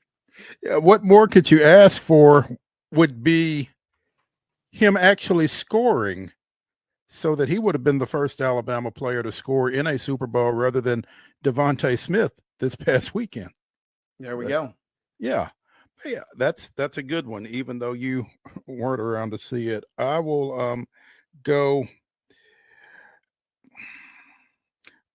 It may be kind of obvious, but it's also most memorable for me because it's the only one I've been to. Super Bowl 34, Rams 23, Titans 16. Kevin Dyson 1 yard short, all that other stuff. And like I said, I was in Atlanta for that one. If it wasn't your team, it was kind of tough to watch, but it was a heck of a ball game regardless. So that's my most memorable. I mean, there's a reason, right? We just talked yesterday that the NFL did a full package with Dyson talking about that game. I find it kind of interesting, though. They never interview Mike Jones, right? The guy who made the tackle. They always want to talk to Dyson, or, it obviously was brought up with McNair before he tragically passed. But they never talk about the guy who actually made the tackle. But, man, what a Super Bowl that was. No doubt. It absolutely was. Probably couldn't enjoy it like I really wanted to because I was working. But at the same time, yeah, it was good stuff. It's a good ball game. Number 2, Wade? Number 2 for me, Super Bowl 42. That's also known as the David Tyree game. And, man, as a Jets fan, you would think, right? You would think that I don't want the Patriots to win this. We were on the precipice of the greatest team ever in the history of football. We had Tom Brady and Randy Moss going for about 1 million yards that season. Clobbering teams. I mean, they had everything, and then it came undone by a Giants team that didn't even really have any expectations entering the season. They really didn't have much of a shot, whether they admit it or not, going into the postseason. They find their way all the way into the Super Bowl, and then Eli to Tyree, a play that spoils the Patriots' unblemished record, and a Super Bowl moment that will live forever. The helmet catch, right? Yeah. Yeah. Okay. All right. They kind of start to run together at a point, but yeah, that was like you said, a lot at stake in that one, and the Patriots kind of had a date with destiny, and the Giants said, "Hold up, not so fast, my friend," and all that other good stuff. And so with the Patriots not going undefeated thanks to the Giants, my number 2 is Super Bowl 7. Where the Miami Dolphins closed out a 17-0 season and remain the only team to go unbeaten from post to wire with a 14-7 win over the then Washington Redskins. Bob Greasy and that Dolphins team was loaded. Great ball game as attested by the score. So that's my number 2, Super Bowl 7, Dolphins, Redskins. Number 3, sir. Up next for me, I got to break up the monotony a little bit because I got the Pats on a couple of these. It's hard not to have the Pats just in recent memory because there have been some wild games too. But Super Bowl 44, I was in Knoxville watching this, and you might not have wanted to been in Knoxville when you watched the Saints run away from the Colts in the second half. Peyton Manning doing what Peyton did a lot throughout the course of his career, let one get away. But the Saints with the onside kick, man, feels like a bygone era, right? When you could actually surprise a team and convert an onside kick. Yeah, when you didn't have to tell them. Yeah, we're kicking onsides. Get ready. Yeah. Didn't have to tell them. The Saints get the win. That is a moment that will live forever in that franchise, certainly. And one of the, an underrated Super Bowl in a lot of aspects is Tracy Porter rather seals it with the late pick 6. And my memory of that game is Tracy Porter looking up at the big screen at the end of the end zone that he's running into to see where his pursuers are as he takes that pick six back and closes out New Orleans' only Super Bowl win, right? Yeah. Yeah. So my number 3 is Super Bowl 22. And I didn't intend to have so many that involved Washington, but Washington 42, Denver 10, and in the second quarter of this one is when Doug Williams just unleashed hell on the Broncos. 5 touchdown passes in the quarter, and it was just as perfect a performance by a quarterback in a quarter as you've ever seen. So yeah, that's my number 3 is Super Bowl 22, and Doug Williams just demolishing Denver. Yeah, 35-10. I think I saw the stat. That is the largest margin at halftime. The Chiefs matched that. They tied. I forget the second Super Bowl, but they matched the second biggest lopsided margin the other night. But Washington Denver was number 1 and ends up 42-10. Not even the 49ers Chargers, which we talked about a little bit last week. That game was still relatively competitive in the first half. It was not as lopsided as that Washington Denver, the one you're referencing there. Yeah. Number 4? Number 4 for me. I mentioned the Pats would be included in this one a little bit of recency bias, yes. But when you talk about memorable Super Bowls, all I got to say is Janet Jackson. All right. And Super Bowl 38, yeah, the Pats and the Panthers played. Yeah, the Patriots were kind of getting their dynasty underway. But nobody really remembers it for that reason. In one of the most memorable moments in Super Bowl history, Justin Timberlake, P. Diddy, Kid Rock, Janet Jackson, etc., all involved. And you can't get more memorable than that. That's pretty memorable. I've got another one that involves the Pats at number 4. It's Super Bowl 20. Chicago 46, the Pats 10. This was before they got their dynasty going, obviously, and the Bears made sure that they didn't get it going that day. Refrigerator Perry scored a touchdown. Walter Payton did not. But, yeah, that's my number 4. Number 5. Number 5, Super Bowl 47, Harbaugh Bowl, New Orleans. The lights go out. What more could you really kind of ask for, right? I mean, it was everything you wanted, and then it's brother John beating brother Jim 34-31. An epic game, an epic rivalry, and the lights went out. Number 5 for me is Super Bowl 43, Pittsburgh 27, Arizona 23. James Harrison taking that pick 6 all the way back, and you wondered if he was actually going to get there or if he was going to pass out on the field. He did get there. Pittsburgh did win, and Super Bowl 43 is my number 5. We're going to give you our top 5 SNL cast members. And as I said at the start of the show, I've got a list of about 15 here. So hopefully Wade and I won't overlap too greatly. But Wade, the floor is yours.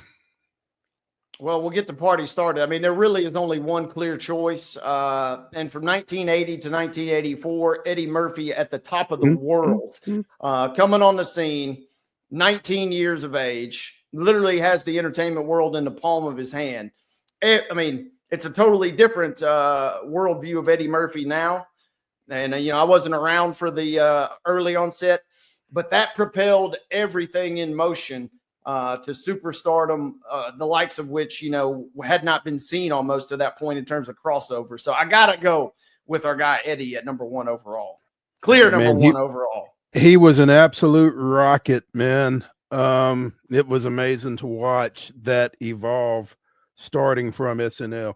And he was obviously on my list as well, but I'm going to go at number 1 with the late John Belushi. Just side-splittingly funny, man. And, you saw it beyond SNL on, the National Lampoon, Animal House, that kind of thing. I mean, you saw it in the movie with he and Dan Aykroyd, whose name escapes me now, but and this Blues guy Brothers. was just, yes, thank you. Goodness gracious, I'm old.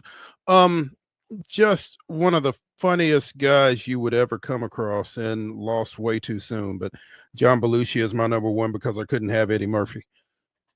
Number two. Number two, gotta roll on here. I'll bring it a little more modern, but Will Ferrell. You know, he may not be pound for pound the best comedian that's ever walked, but he does a great job of selling the sizzle. And there was a run for Will Ferrell where everything anytime he appeared on screen, you kind of had to stop and watch because you didn't know what was going to happen. Some classic skits. He's already been referenced on this show by Chip earlier in terms of his Jeopardy acumen. And then obviously the superstardom that he propels to after that. And he even dropped a little, how about the keyboard version of Not Like Us he played during the special the other night? I mean, still bringing it. The shtick is kind of a little, you know, it's ran its course a little bit for a lot of folks, but you got to go with Will Ferrell just for star appeal, if nothing else. Speaking of Jeopardy, I'm going to go with Kenan Thompson at number two. I heard this. He's the longest running cast member, I believe, in history at this point, right? Isn't that amazing? I mean, I'm thinking all that back in the day. And now exactly. That's just what I was getting ready to say. From all that to, to Saturday Night Live with Good Burger in between. So yeah, Kenan Thompson is my number two. Number three? Number three for me, personal favorite. Matt Foley, motivational speaker, is one of my all-time favorite skits. And Chris Farley, speaking of guys gone too soon, I knew him more initially because of his movie stardom, but then obviously I discovered the SNL stuff down the road. And man, give me Matt Foley, and I will run through a brick wall in a van down by the river, huh? Yes. Number three, I'm going to go with the other half of the Blues Brothers, Dan Aykroyd. Quietly, kind of the straight man to Belushi's goofiness, and obviously did some great work beyond SNL. You know, I'm thinking of Trading Places, obviously, but Dan Aykroyd is my number three. Yeah, a little Coneheads action. Oh. Yeah.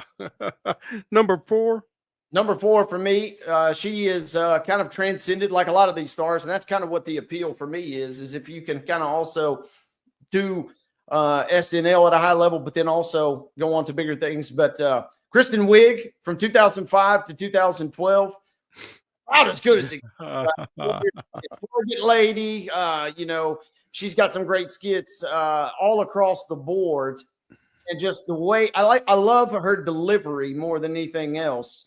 And her impression. I'm a huge impressionist fan, and her being able to kind of almost transform into anybody is really, really fun for me. She's my number four pick.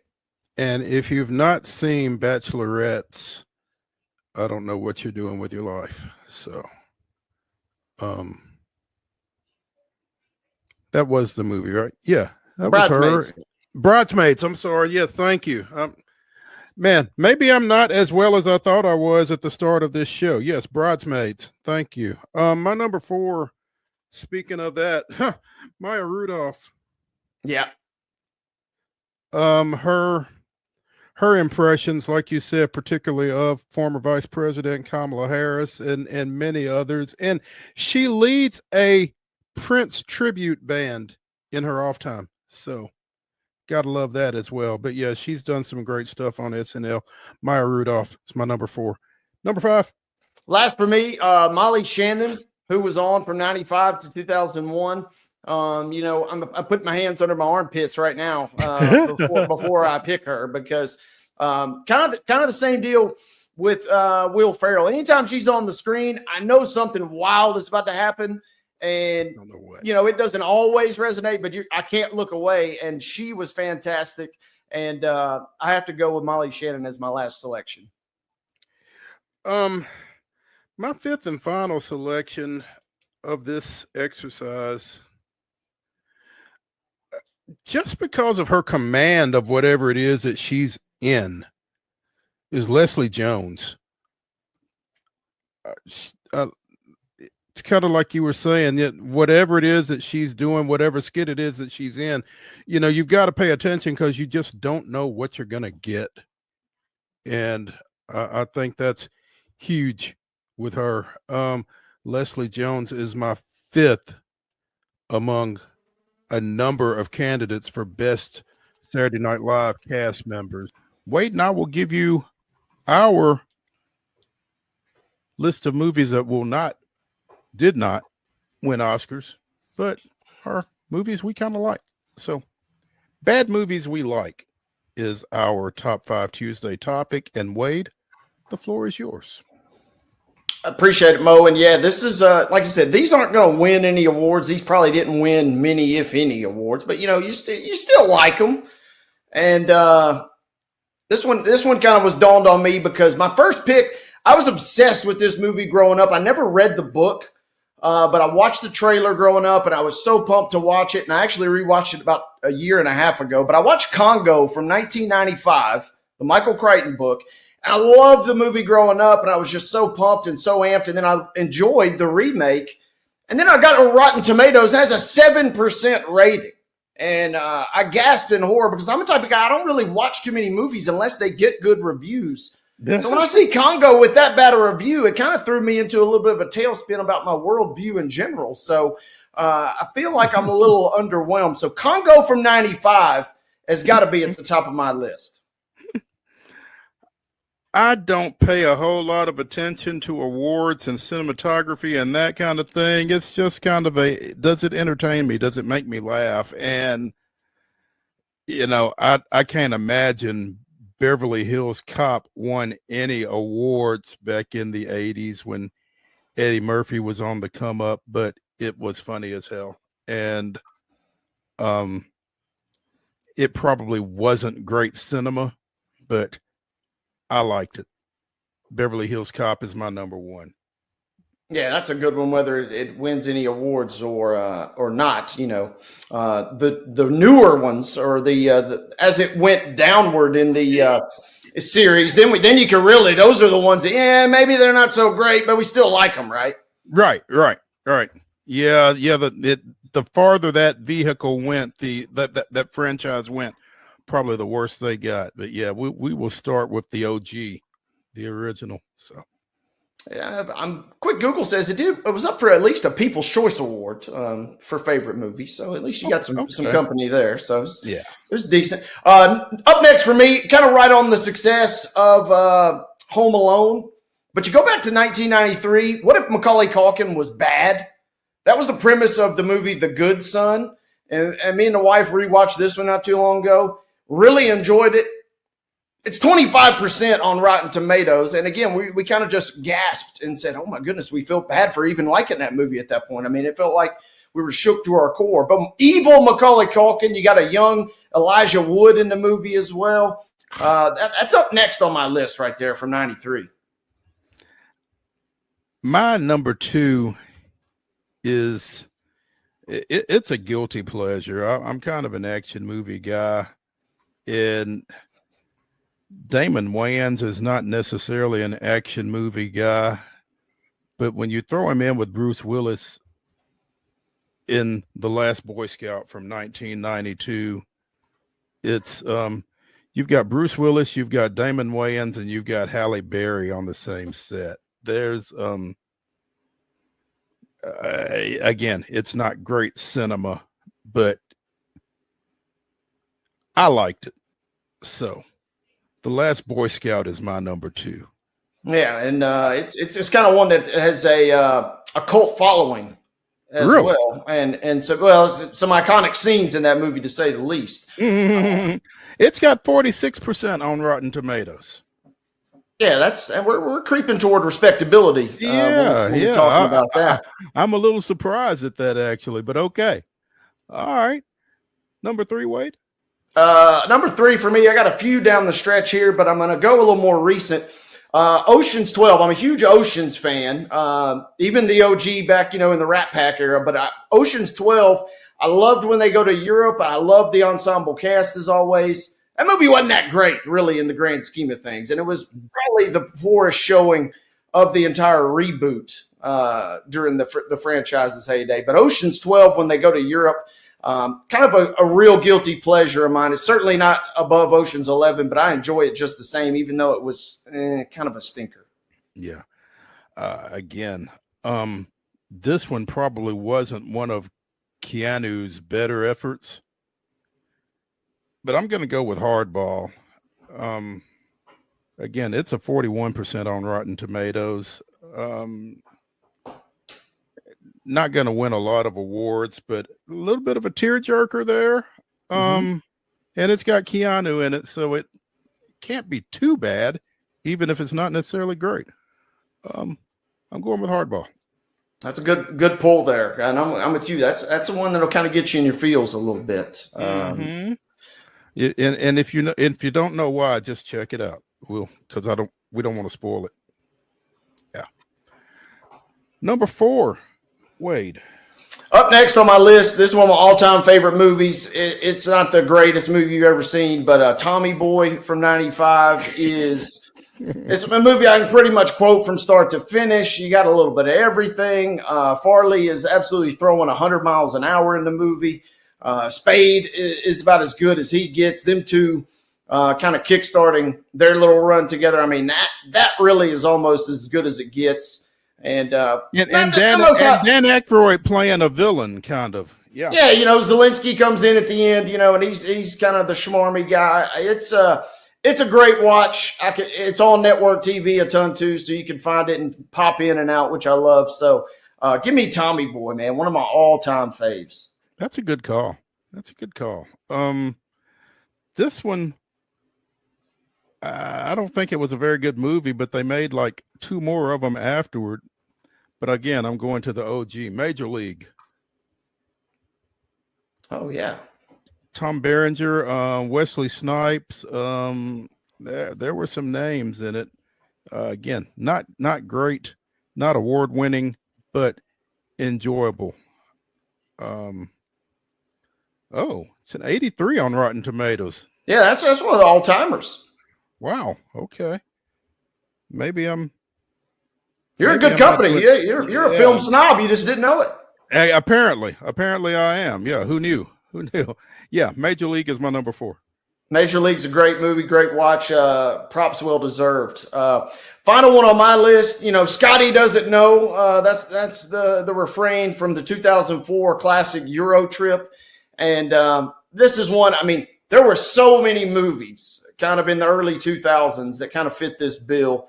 Kind of a college age type movie where you just watch and you can laugh, you can enjoy, and you don't really have to think about whether it was a great movie or not. But Euro Trip is an all-time one for me. It came out in 2004, and that's at the top of the list. I like it. Even though it's at the bottom of my list. My number 5 is a biographical movie, actually, and it's a Dennis Quaid movie, and it's probably, again, not one of his better movies, but The Rookie,